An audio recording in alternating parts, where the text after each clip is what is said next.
ఓం ప్రసాదం తీసుకోండి తీసుకోండి.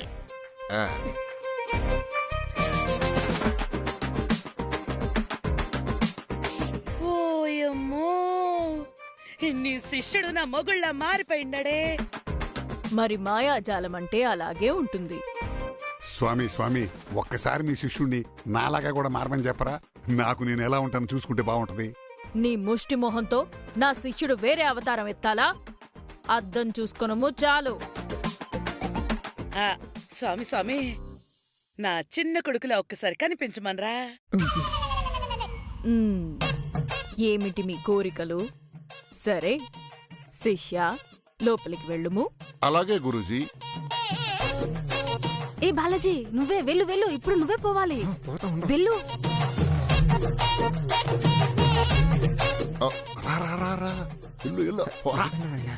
శిష్య, చిన్న కొడుకు అవతారం ఎత్తితివా? ఎత్తినాను సామే. మరి దర్శనమివ్వుము.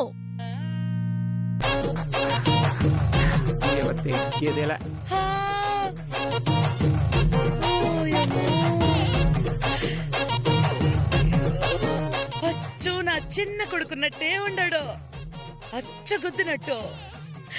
ఏ మాయాజాలం స్వామి. స్వామి స్వామి, నాది ఒకే ఒక్క కోరిక. కోరుకు. శిష్య, నువ్వెళ్ళి నీ నిజ రూపంలో రా. అట్నే సామే.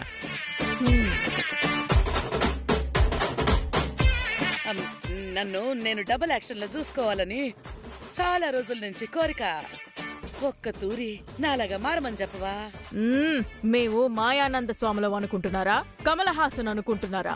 అన్నన్ని గెట్టపులేసి చూపించడానికి మాకు కోపం తెప్పించకండి. వెళ్ళి పూజకి ఏర్పాటు చేసుకోండి. పూజ అయిపోయిన తర్వాతే మాకు గోల్డెన్ మూడ్ వస్తుంది. అవునా స్వామి? ఏందో నా అవతారం చూద్దాం అనుకుంటుండా, మీరేమో కోప్పడుతుండారు. అట్నేలే అన్నో, రా నా పూజకి ఏర్పాటు చేద్దాం. రామా.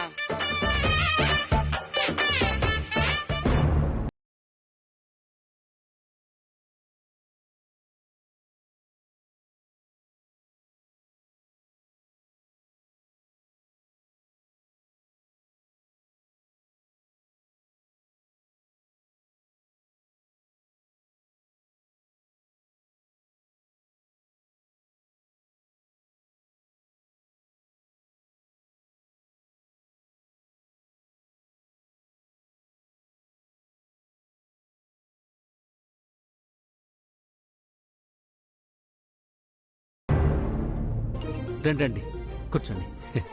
కూర్చో బాబు. సెల్వి, సెల్వి. నమస్కారం అమ్మా.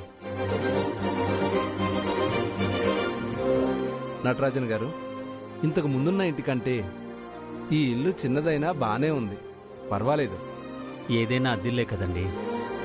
సొంతంగా మాకంటూ ఆస్తిపాస్తులే ఉన్నాయి. ఆస్తిపాస్తులదేముందండి, మంచి పేరు పరువు సంపాదించుకోవాలి గాని ఆ రెండూ మీరు సంపాదించుకున్నారు. పిల్లల్ని చక్కగా పెంచారు. మీకేదైనా లోటంటూ ఉందంటే మీ చిన్నమ్మాయి పెళ్ళి ఒక్కటే. ఏం చేస్తారు? పిల్లలందరినీ ఒకేలా పెంచుతారు, కాని వాళ్ళ ఆలోచనలు బట్టి వాళ్ళ జీవితాలుంటాయి. మీ చిన్నమ్మాయి సంగతి ఎలా ఉన్నా పెద్దమ్మాయి మీ మాట వింటుంది, అది సంతోషం.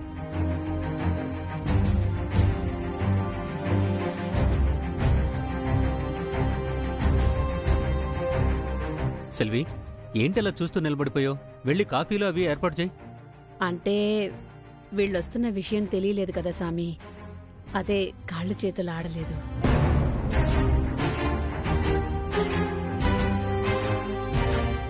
అదేంటి, మేమొస్తున్న విషయం ఇంట్లో వాళ్ళకి ఎవరికీ చెప్పలేదా? లేదండి. ఏంటో కొన్ని విషయాలు చెప్పి చెప్పి చేస్తుంటే చెప్పిన శుభకార్యం ఏదీ నెరవేరడం లేదు.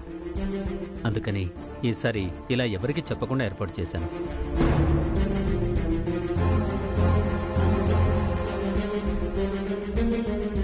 సర్లేండి, మీ సెంటిమెంట్ ప్రకారమే కానివ్వండి. నాకు అనుమానం. చెప్పండి.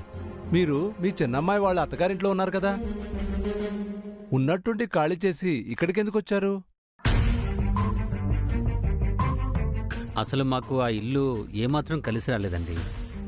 మనుషులు కలిసిపోయేవాళ్ళు కాదు. వాళ్ళు పేరుకు బియ్యంకులే కానీ ఎప్పుడు చూసినా మాతో కయ్యానికి కాలు దూవుతుంటారు. అది నాకు నచ్చలేదండి. మీతో మాట్లాడుతున్నంతసేపు ఉండే సంతోషం, ఆ ప్రశాంతత వాళ్ళతో ఉండదు, ఆ ఇంట్లో కూడా ఉండదు. పైగా అక్కడుండి మనం పూరికి అరవింద్కి 2 సార్లు ముహూర్తాలు పెట్టుకుందాం అనుకున్నా ఏదో ఒక విధంగా ఆ ముహూర్తం వాయిదా పడుతూనే ఉంది. అందుకని అక్కడ ఉండకూడదని నిర్ణయించుకొని వచ్చేసాం. నిజమే, మీరు ఆ ఇంటి నుంచి వచ్చి మంచి పనే చేశారు. మాకు కూడా అస్తమానం ఆ ఇంటికి రావాలంటే ఇబ్బందిగానే ఉండేది. కాకపోతే మీకు చెప్పలేకపోయాం. కనీసం ఇప్పుడైనా అరవింద్కి మీ అమ్మాయికి పెళ్లి ముహూర్తాలు పెట్టుకుంటున్నామని మీ ఆవిడికి మీ అమ్మాయికి చెప్తారా లేదా? వీలైనంత త్వరగా పెళ్లి ముహూర్తాలు పెట్టుకుందామని మీతో మాట్లాడడానికి వస్తున్న రోజునే చెప్పాను. కానీ మనం మాట్లాడుకున్న తర్వాత ఆ విషయం చెప్పలేదు. చెప్పాను కదా, ముందుగా చెప్తే ఏవీ జరగడం లేదు. సెల్వి, ఇప్పుడు చెప్తున్నాను. ఇవాళ అరవింద్కి పూరికి లగ్న పత్రికలు రాసుకుంటున్నాం. పెళ్లి తేదీ ఇవాళే ఫిక్స్ చేసేస్తున్నాం.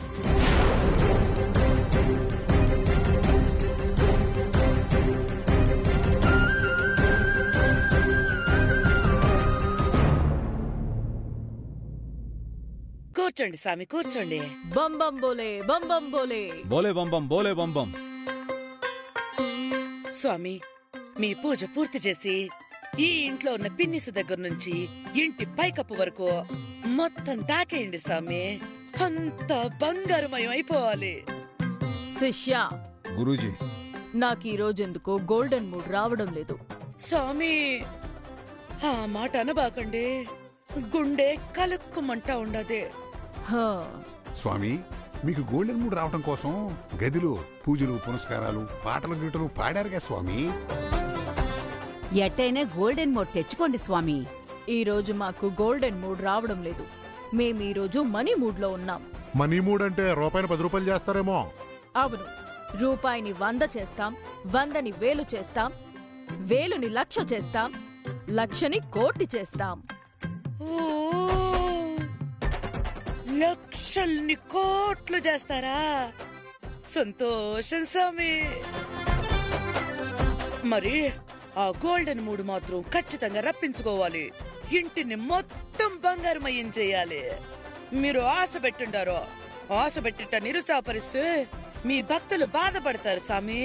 శిష్య, గురూజీ, ఈ భక్తులు నా మనీ మూడ్ ని కూడా పాడు చేసేలా ఉన్నారు. తర్వాత నేను సమాధి స్థితిలోకి వెళ్ళానంటే 10 సంవత్సరాలు లేవను. అంటే ఇప్పుడు పడుకుంటే 10 సంవత్సరాలు ఎవరా మీరు? సమాధి స్థితి అంటే ఉలక్కుండా పలక్కుండా అలా విగ్రహం అయిపోతారన్నమాట. అంతేనా శిష్య స్వాముల వారు? అంతే అంతే. అయ్యో స్వామి, అంత పని చేయకండి స్వామి. ముందా లక్షల్ని కోట్లు చేసే వ్యవహారం ఏదో తేల్చండి. బంగారం ఏ పూట కాకపోతే ఇంకో పూటైనా చేసుకోవచ్చు. సరే, ముందైతే ఓ 15 లక్షలు తీసుకొచ్చి ఈ పూజలో పెట్టండి. 15 లక్షల్ని 15 కోట్లు చేస్తాం. స్వామి, మీరు మరీ ఇంత పీనాసి స్వామి అయిపోతే ఎలాగా? చేసేది ఎలాగూ చేస్తున్నారు. ఇంట్లో 50 లక్షల దాకా క్యాష్ ఉంది. మొత్తం తెచ్చి ఇక్కడ పెడతా. 50 కోట్లు చేసేయండి స్వామి. మేము మీలాగా అత్యాసపరులం అనుకుంటున్నావా? దేనికైనా మా కాడ ఓ కోటా పద్ధతి ఉంటుంది. స్వామి, పెద్ద మనసు చేసుకుని ఓ 20 పెట్టించుకోకూడదు? ఓ 5 నా వాటా కింద ఉంటది. నీ వాటా ఏంటి? అంటే స్వామివారు ఎలాగో లక్షల్ని కోట్లు చేస్తానంటున్నారు కదా, మీకో 15 లక్షలకు చేస్తా ఉంటున్నారు. నాకో 5 లక్షలకు చేస్తే ఓ 5 కోట్లు పడి ఉంటుందని. ఏ సామే, గమనుండో. బుద్ధి లేకుండా మాట్లాడబాక. మా ఆయన అంతే సామే. ఆ చేసేదేదో ఈ కోటాల విధానంలో కాకుండా మొత్తం అంతా ఒకేసారి 50 లక్షల్ని 50 కోట్లు చేసేయకూడదు. బంబం బోలే. బోలే బంబం. స్వామివారికి కోపం తెప్పించకండి. ఏదైనా కోటా పద్ధతిలోనే చేస్తారు. ఇప్పుడు 15 లక్షలు, తర్వాత 3 వచ్చినప్పుడు బంగారమా మనీ అనేది అప్పుడు డిసైడ్ చేస్తారు. సరే, ఏదో ఒకటి కానియండి. మళ్ళీ మాట్లాడి ఈ మూడ్ కూడా పోయిందంటే మొత్తం పోతాయి. నో, ముందు ఆ 15 లక్షలు తీసుకురా. 15 కోట్లు చేశాక ఎట్టా లెక్క పెట్టుకోవాలో, ఎక్కడెక్కడ పెట్టుకోవాలో అన్ని ప్లాన్ చేసుకోవాలి కదా. ముందు తెచ్చేయి, తర్వాత మిగతా సంగతి ఆలోచించుకుందాం. అట్నే చెల్లాయి. ఇంత ఇంత బుర్ర తక్కువ దద్దమ్మల్ని ప్రపంచంలో ఎక్కడా చూడలేదు. ఈగోండి స్వామి, మొత్తం 15 లక్షలు. లెక్క కరెక్ట్ గా ఉందా? రూపాయి తగ్గినా 15 లక్షలు 1500 అయిపోతాయి. క్షమించండి స్వామి, అందులో ఒక 10,000 తగ్గినాయి. ఇదిగోండి స్వామి. శిష్య, ఈ 15 లక్షల మీద పవర్ పాత్రని కప్పెట్టు. అలాగే స్వామి.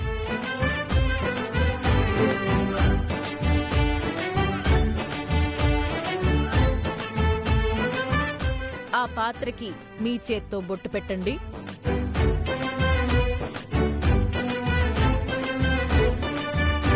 పెట్టేసిన సామి. ఇప్పుడిక్కడ మా మంత్రాలు ఉచ్చరించేటప్పుడు ప్రకాశవంతమైన శక్తి వస్తుంది. అది చూశారంటే మీ కళ్ళు పేలిపోతాయి. అందుకని మీరందరూ ఇంటి బయటికి వెళ్లి బయట నుంచి ఈగని కూడా లోపలికి రానియకుండా జాగ్రత్తగా కాపలా కాస్తూ అందరూ మూకుముడిగా నేను చెప్పిన మంత్రం చెప్పండి. చెప్పండి సామి. లక్షలు కోట్లయ్యేదేంది నా బొందా, పెట్టిన 15 గోవిందా. ఇదేం మంత్రం స్వామి? స్వామివారినే ప్రశ్నిస్తున్నారా? 15 లక్షలు గోవిందుడికి సమర్పిస్తేనే కోట్లొస్తాయి. అందుకనే ఈ మంత్రం చెప్పాలి. అట్నే స్వామి. అందరూ ఓ తూరి మంత్రం చెప్పండి.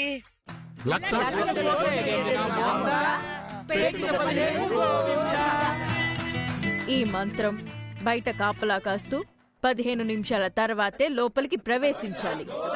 అంతవరకు ఎవరైనా తొంగి చూడ్డం లాంటివి చేశారంటే మొత్తం మాయమైపోతాయి.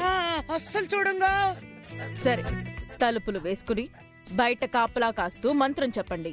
మేం పూజ మొదలు పెట్టండి.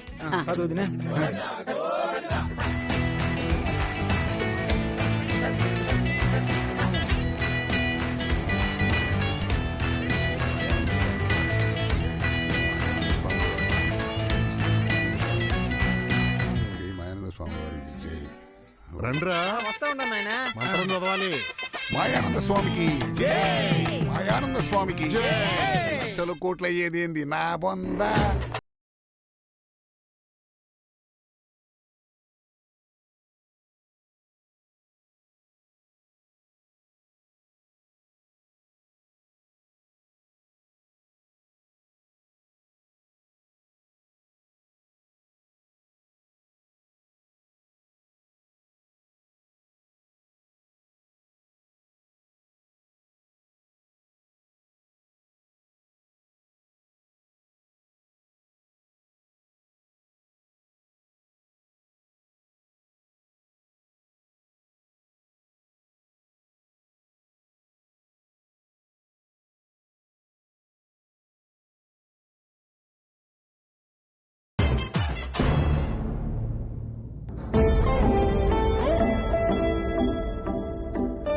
లక్షలు కోట్లయ్యేది నా బొందా, పెట్టిన 15 గోవిందా. లక్షలు కోట్లయ్యేది నా బొందా, పెట్టిన 15 గోవిందా. ఫ్రెండ్ అమ్మా, ఇప్పుడే మాట్లాడు వచ్చేస్తా. పెట్టిన 15 గోవిందా. పూరి, బాలాజీ. పూరి, ఏమైనదే? ఎందుకు ఏడుస్తా ఉండవు? నాకు మాట ఇస్తావా? నువ్వంటే నాకు ప్రాణమే. మాట ఏంది? ప్రాణం వేస్తా. అసలు ఎందుకు ఏడుస్తా ఉండవు నువ్వు ఇప్పుడు? నన్ను మర్చిపో బాలాజీ. పూరి, ఏం మాట్లాడుతా ఉండవు? అవును, నన్ను నువ్వు మర్చిపో. నువ్వు మర్చిపోగలవా? మర్చిపోలేవు కదా. నువ్వు మర్చిపోనప్పుడు నన్ను మాత్రం ఎట్ట మర్చిపోమంటావు? నువ్వు లేకుండా నేను బ్రతకలేను. కానీ నేనేమైపోయినా నువ్వు మాత్రం బాగుండాలి, సంతోషంగా ఉండాలి. నువ్వు నా జీవితంలోకి రాకముందు నేను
అరవింద్కి నీకు నిశ్చితార్థం చేసినారు. మీ నాయనకి మా మీద కోపం వచ్చి మా ఇల్లు విడిచిపెట్టి వచ్చేసినారు. అంతే కదా? అంత మాత్రాన అన్ని అయిపోయినట్టేనా? ఏం లేదో అన్నీ సరవుతాయి, నువ్వు ధైర్యంగా ఉండు. గీత గోవిందం మన పెళ్లి గురించే ఏదో ఐడియా చేస్తా ఉండారు, తప్పకుండా జరుగుతుంది. లేదు బాలాజీ, ఎవరు ఏం చేయదలుచుకున్నా మన మన పెళ్లి జరగదు. ఎందుకు జరగదమ్మే? జరుగుతుంది. లేదు బాలాజీ, పెళ్లి ముహూర్తాలు పెట్టుకోవడానికి అరవింద్ వాళ్ళ కుటుంబం ఇప్పుడు ఇంటికి వచ్చారు.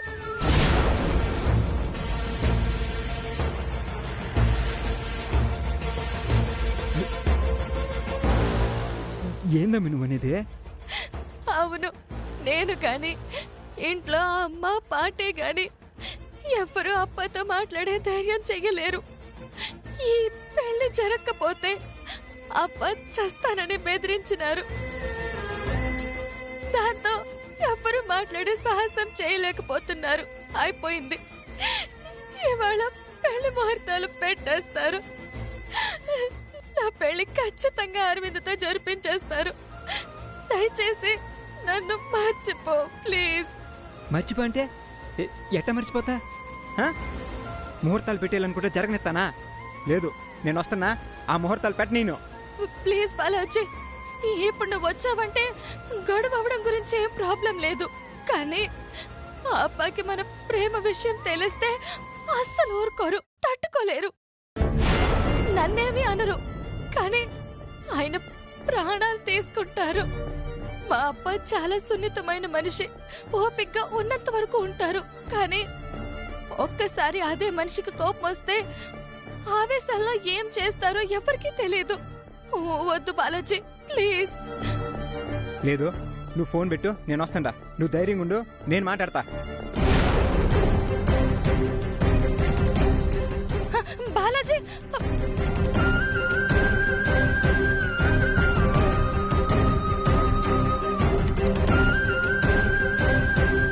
లక్షలు పెట్టిన 15 గోవిందా. ఏమ్మా, అసలు ఈ మంత్రంలో అర్థం కూడా తెలియకుండా మంత్రాలు చెప్తా ఉన్నారు వీళ్ళు. పిచ్చో కనకం 15 నిమిషాలు అయిపోయింది అనుకుంటా. 10 నిమిషాలు అయిపోయిందా? పావుగంట అయిపోయింది. 15 కోట్లు. రండి రండి రండి.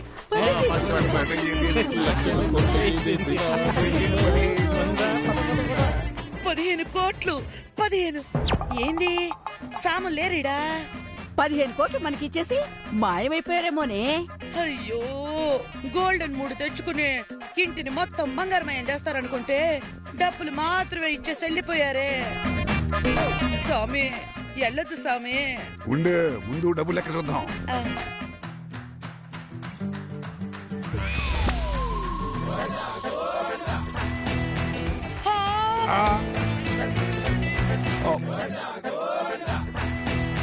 ఏందిది? ఎవరో నీ అత్యాశను అడ్డు పెట్టుకుని బాగా వేశారు కుచ్చు టోపీ. 15 లక్షలు గోవిందా గోవిందా గోవిందా.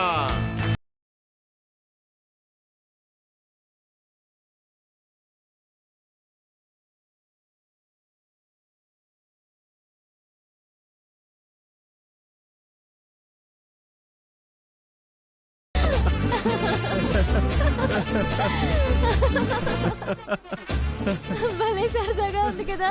అవునవును, నాకు ఇంకా తమాషాగా ఉండదు నీ మొహం చూస్తుంటే. ఏమైంది నా మొహం? నీ మీసాలు అట్నే వదిలేసాం.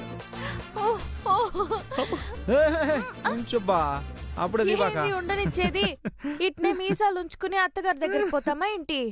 అమ్మా, అంతవరకు ఉండే అబ్బా బాగున్నది. అసలే అత్తని బుర్డీ కొట్టించి డబ్బులు రాబట్టే లోపు ఎక్కడ నాటకం బయటపడిపోతుందో అని టెన్షన్ తో చచ్చాను. మొత్తానికి సాధించాం కదా. అంతా తమదయ. నాదేముండదా, ప్లానింగ్ మొత్తం నీదే కదా. కానీ నువ్వు సపోర్ట్ చేయకపోతే ఏం చేసి ఉండలేం కదా. కానీ నాకు మాత్రం ఏదోలా ఉంది. దేనికే? అదే, అత్తని బురిడి కొట్టించడానికి ఇలా నాటకం ఆడాల్సి వచ్చింది. ఒక రకంగా ఇది మోసం. అదే నాకు నచ్చలా. ఇది మోసం అట్ట అవుతుందా? నీకు రావాల్సిన డబ్బులు నువ్వు రాబట్టుకున్నావా, నాటకం ఆడావు అంతే. అంతకంటే ఇంకేం లేదు.